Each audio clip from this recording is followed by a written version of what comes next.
Hi everyone! With the 120 Thieving update, Jags added a brand new weapon called the Gloomfire Bow, which is obtainable from the Vault of Hereditas. The bow itself is a pretty strong alternative to the Noxious Longbow. It has its own special attack and it is accessible through scaling, and pretty much replaces the Noxious Longbow in the ranged progression. But for this video, I want to focus more on the purely endgame ranged playstyle. In this context, this bow ends up being yet another Essence of Finality fodder. Let's take a look at the special attack. On paper, it's actually stronger than a dark bow because instead of 2 hits, it fires 3 hits, which will synergize well with perfect equilibrium from the Bow of the Last Guardian. This also means more chances to crit, and more crits means more potential adrenaline return from Incendiary Shot. However, it still suffers from the same issue I always had with Dark Bow, which is the adrenaline cost of 65% adrenaline compared to the Zamorak Bow special, which is 40% adrenaline. If you don't have Incendiary Shot buff, you just lose so much adrenaline when you probably needed it in the future. So here's where I currently stand on these special attacks.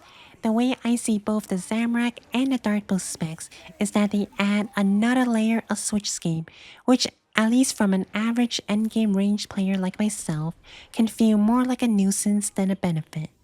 After spending a lot of time in RS3 leagues using the Zamorak Bow, let's assume I'm fully capable of handling one more switch. The only place where I felt the Dark Bow pulled ahead of Zamorak Bow was during solo AOD, where I was hitting 5 targets at once. In that scenario, the constant crits kept my adrenaline at 100%. If for some reason I ever want to do it again, the Gloomfire Bow will be superior to the Dark Bow.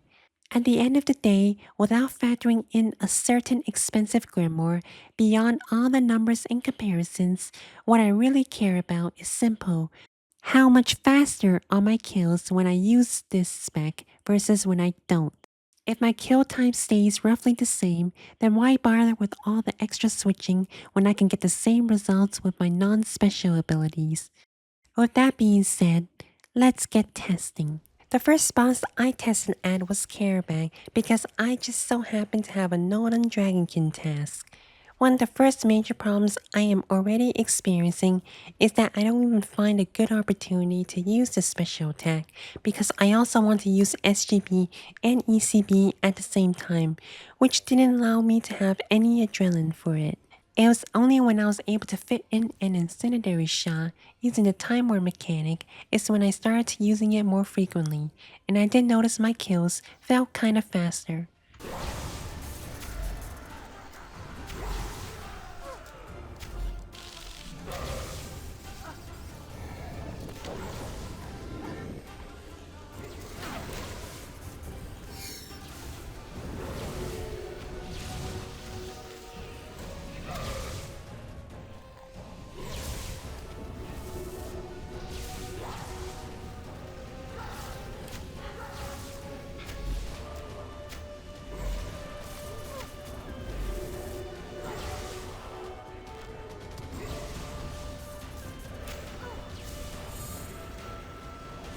After many attempts, I was finally able to beat my old PR by 0.6 seconds.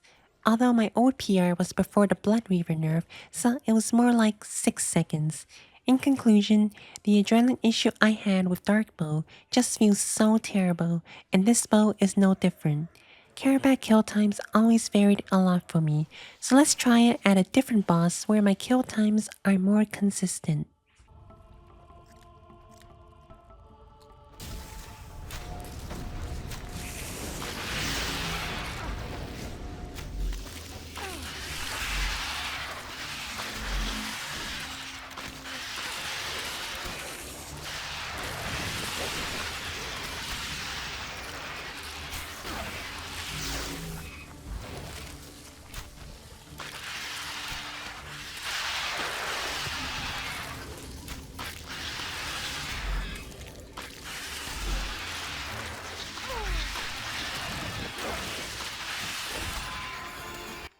At bosses where the fights last less than a minute, nothing really changed. Even at Masuda, I didn't even beat my PR. And at Seryu, I was still able to heal skip, but it didn't really feel that significantly faster. It just feels very difficult to use because it also feels like it would be way better to conserve my adrenaline for later by using it on thresholds than to lose it all on a single Gloomfire Bow spec. It is very good if you're just going to use it to finish the kill. I also wouldn't expect much difference at Veracli.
And at Blackstone Dragon, although I made some mistakes in movement, the kill was still slower than my first Grandmaster ranged kill.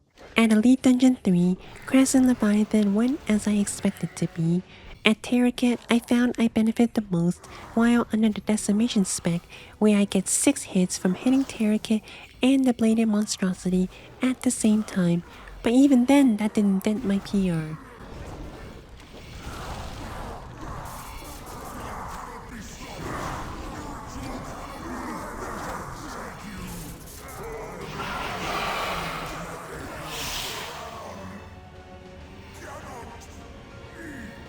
At Ambassador, I didn't really find any good opportunities to span the bow spec, and my PR wasn't even broken.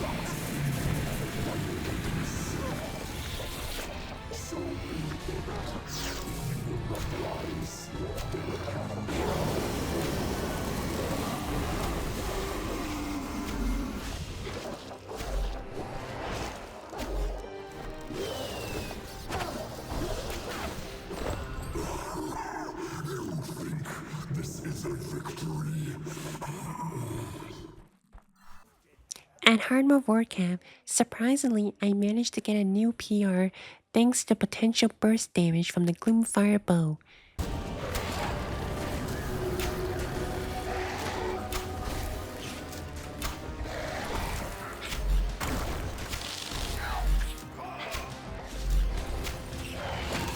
Rise, my flying fury, and slay them all!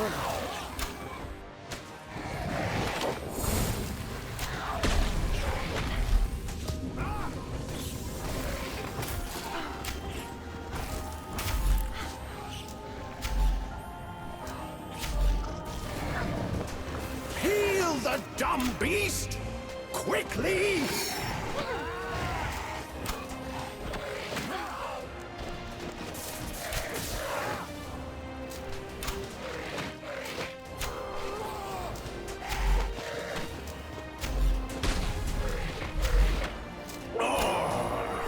Must I be forever plagued by lesser beings?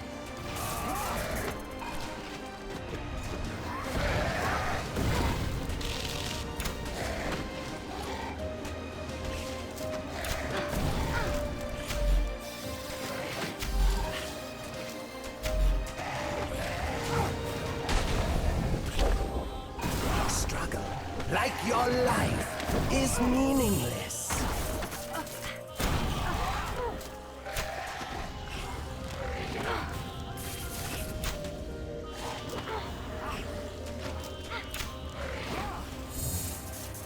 Even then, the difference is so tiny that I am even questioning if it's worth the effort at a boss like Vorkath. There is also something odd with this new bow, like the big third hit has some delay before it registers.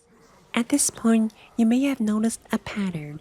If you were expecting this new special attack to be some revolutionary game-changing special attack for range that would cut down your PRs by a huge amount, it most likely won't. Unless you're like a professionistic spreadsheeting type of player, I would put this bow at a very low expectation. This is because range is already a very adrenaline hungry as a camp style, and this bow spec will not change anything. Too often I find myself unable to find great opportunities to use this special attack. Luckily, I had a spare EoF to test this bow, but even still, it just wasn't worth the cost. I gained pretty much nothing from this, but just more switchscape for not even faster times. And I haven't even factored another can of worms called cap damage. In case it's worth mentioning, someone mentioned it's possible that the spec is bad with the bow spec, where it triggers the smaller hit first. I started with one bow stack, the first two hits burned up to 3, and after that weird delay, then bow triggered on the bigger hit. Correct me if I'm wrong, but it doesn't look bugged to me. Stick to Zamorak Bow spec if you want an easier time, or just focus on your thresholds and bow spec. Thank you for watching, and bye bye.